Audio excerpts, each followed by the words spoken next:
کیا جلوہ کربلا میں دکھایا حسین نے، کیا جلوہ کربلا میں دکھایا حسین نے، سجدے میں جا کر سر کٹایا حسین نے۔ نیزے پہ سر تھا اور جبہ پر ایاتیں، نیزے پہ سر تھا اور جبہ پر ایاتیں، قرآن اس طرح سنایا حسین نے۔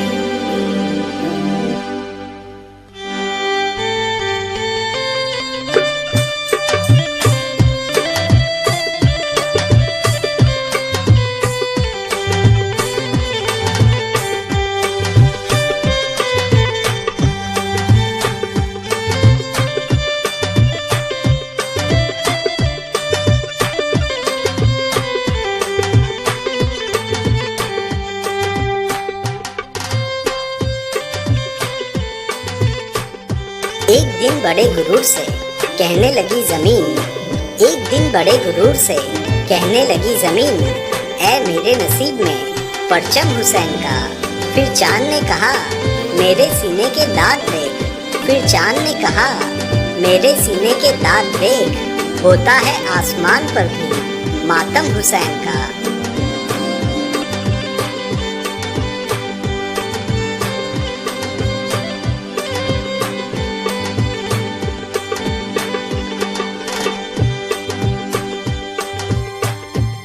اللہ کے رسول حضرت محمد مصطفیٰ صلی اللہ علیہ وآلہ وسلم بار بار امام حسین کو بلند کر کے دنیا کو یہ بتاتے تھے کہ یہ حسین مجھ سے ہے اور میں اس حسین سے۔ اے لوگو، اگر اس حسین پہ کوئی مشکل وقت آ جائے اور یہ تم سے مدد طلب کرے تو اس کا ساتھ دینا، کیونکہ یہ جنت کے جوانوں کا سردار ہے، میرا خون ہے، میری اولاد ہے۔ لیکن افسوس، ابھی رسول اللہ کی رحلت کو تھوڑا وقت ہی گزرا تھا کہ کربلا کے میدان میں ایک طرف 9 لاکھ کا مجمع تھا تو دوسری طرف وہ حسین جس کو اللہ کے رسول اپنے کندھوں پہ سوار کرتے تھے۔ امام حسین علیہ السلام اپنے نانا کی امت سے بار بار کہتے رہے کہ کیوں میرا رستہ روکا ہے؟ اے لوگو، پہچانو میں تمہارے نبی کا نواسا ہوں، کیوں 3 دن سے میرے بچوں کو پیاسا رکھا ہے؟ کیوں میرے عزیز و اقارب کو شہید کیا ہے؟ بتاؤ، کیا میں نے رسول اللہ کی شریعت میں ترامیم کی ہے؟ کسی انسان کا حق کھایا ہے؟ کسی انسان پہ ظلم کیا ہے؟ اتنے میں فوج یزید ایک آواز میں کہنے لگی، اے حسین، ہم سب تجھے تیرے بابا علی کے بغض میں قتل کر رہے ہیں تاکہ یزید ہماری جھولیاں دولت سے بھر دے۔ امام حسین نے فرمایا، اے لوگو، آج جس اسلام کا علم تمہارے ہاتھوں میں بلند ہے، یہ علم میرے بابا علی نے بلند کیا۔ مت بھولنا، خیبر و خندق میں اگر علی نہ ہوتے تو اسلام کی فتح ناممکن تھی۔ وہ علی جس نے پوری زندگی اسلام کی تبلیغ کی، حق کو بلند کیا، رسول اللہ کی حفاظت کی، آج اس علی کو یہ اجر دے رہے ہو۔ اے لوگو، بتاؤ، اللہ کے رسول نے بار بار میرے بابا علی کا ہاتھ بلند کر کے فرمایا تھا کہ جہاں حق ہوگا وہاں علی ہوگا، جہاں علی ہوگا وہاں حق ہوگا، اور آج اس علی اور اولاد رسول کو یہ اجر دے رہے ہو۔ اتنے میں یزید کی فوج کے سپہ سالاروں نے دیکھا کہ کہیں فوج میں بغاوت نہ ہو جائے۔ اے شمر، کیا دیکھ رہے ہو؟ حملہ کرو۔ بس لاکھوں کی فوج نے جب رسول اللہ کے نواسے پہ حملہ کیا، امام حسین علیہ السلام نے اللہ کا نام لیا اور ذوالفقار کو نیام سے نکالا۔ تاریخ گواہ ہے، ایک طرف لاکھوں کا مجمع اور ایک طرف 3 دن کا بھوکا پیاسا حسین ابن علی۔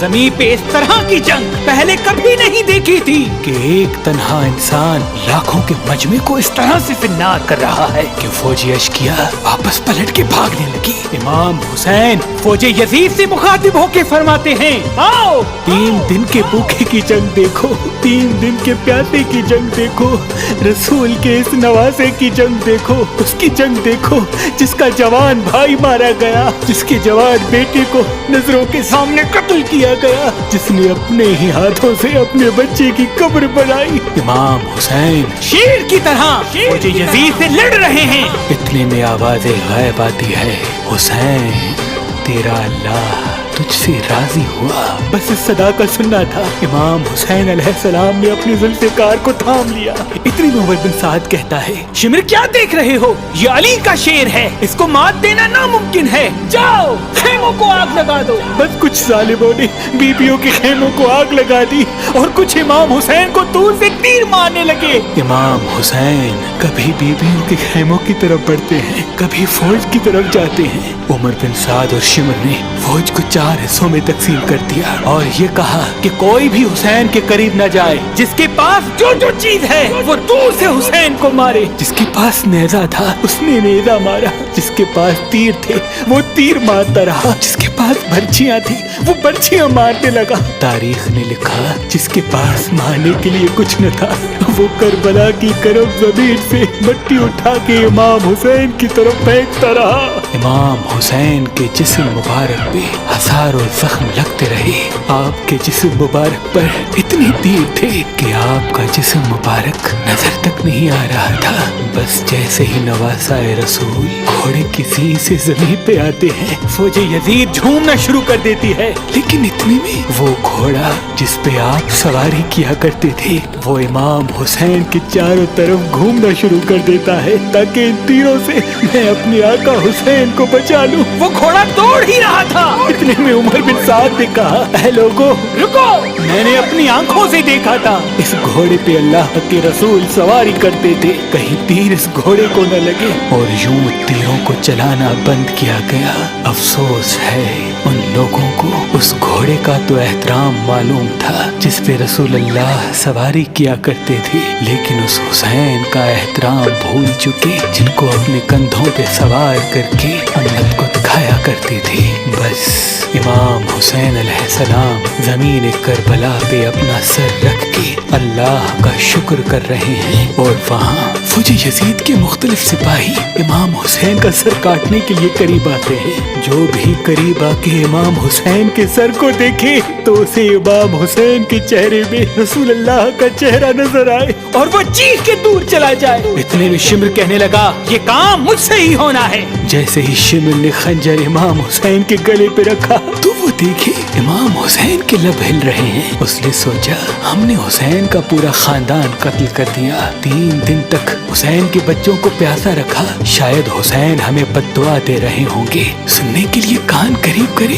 تو کیا سنے، امام حسین علیہ السلام اللہ کی دربار میں اللہ کی نعمتوں کا شکر کر رہے ہیں کہ اے اللہ تیرا شکر ہے کہ اس عظیم امتحان کے لیے تو نے اس حسین کو چنا۔ اتنے میں امام حسین نے آنکھیں کھولی اور شمر سے کہا، اے شمر کیا تو نہیں جانتا میں رسول اللہ کا نواسا ہوں، جنت کا سردار ہوں، حق پہ ہوں، بے جرم ہوں؟ شمر نے کہا، ہاں مجھے معلوم ہے۔ پھر آپ نے فرمایا تو کیوں قتل کر رہے ہو؟ شمر نے کہا تاکہ یزید میری جھولی دنیاوی دولت سے بھر دے۔ بس یہ کہتے کہتے شمر امام حسین کا گلا کاٹتا رہا اور فوج یزید مسلسل جھومتی رہی۔ امام حسین کے سر قلم ہونے کے بعد سادات کو لوٹا گیا۔ امام حسین کے سر مبارک کو نوک سنا پہ بلند کر دیا۔ بی بی سکینہ کو تماچے مارنے لگے۔ رسول اللہ کی نواسیوں کے سروں سے چادر کو لوٹ لیا اور امام حسین کے جسم مبارک کی توہین کرنے لگے۔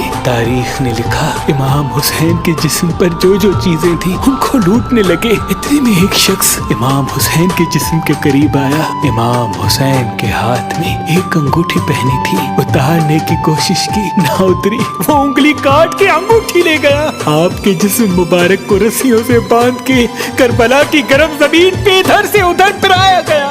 اتنے میں عمر بن سعد نے کہا، اے شمر حسین اور اس کے ساتھیوں کی لاش کا وہ حشر کرتے ہیں کہ رہتی دنیا تک کوئی بھی یزید کے خلاف آواز نہ اٹھائے، سب کے جسم سے سروں کو کاٹ لو اور سب کی لاشوں کو پامال کر دو۔ زمین کربلا گواہ ہے، کہیں سے کوئی قبیلہ اٹھ کے آتا ہے اور کہتا ہے کہ ہم حر کی لاش کو پامال ہونے نہیں دیں گے، کہیں بی بی ام لیلا کا قبیلہ آ کے کہتا ہے کہ ہم علی اکبر کا لاشا پامال ہونے نہیں دیں گے، کہیں بی بی رباب کے قبائل کے لوگ کہتے ہیں ہم علی اصغر کا لاش پامال ہونے نہیں دیں گے۔ ایک ایک شہید کی لاش پامال ہونے والی جگہ سے ہٹائی گئی۔ تاریخ گواہ ہے صرف رسول اللہ کا اکیلا نواسا کربلا کی گرم زمین پہ پڑا رہا اور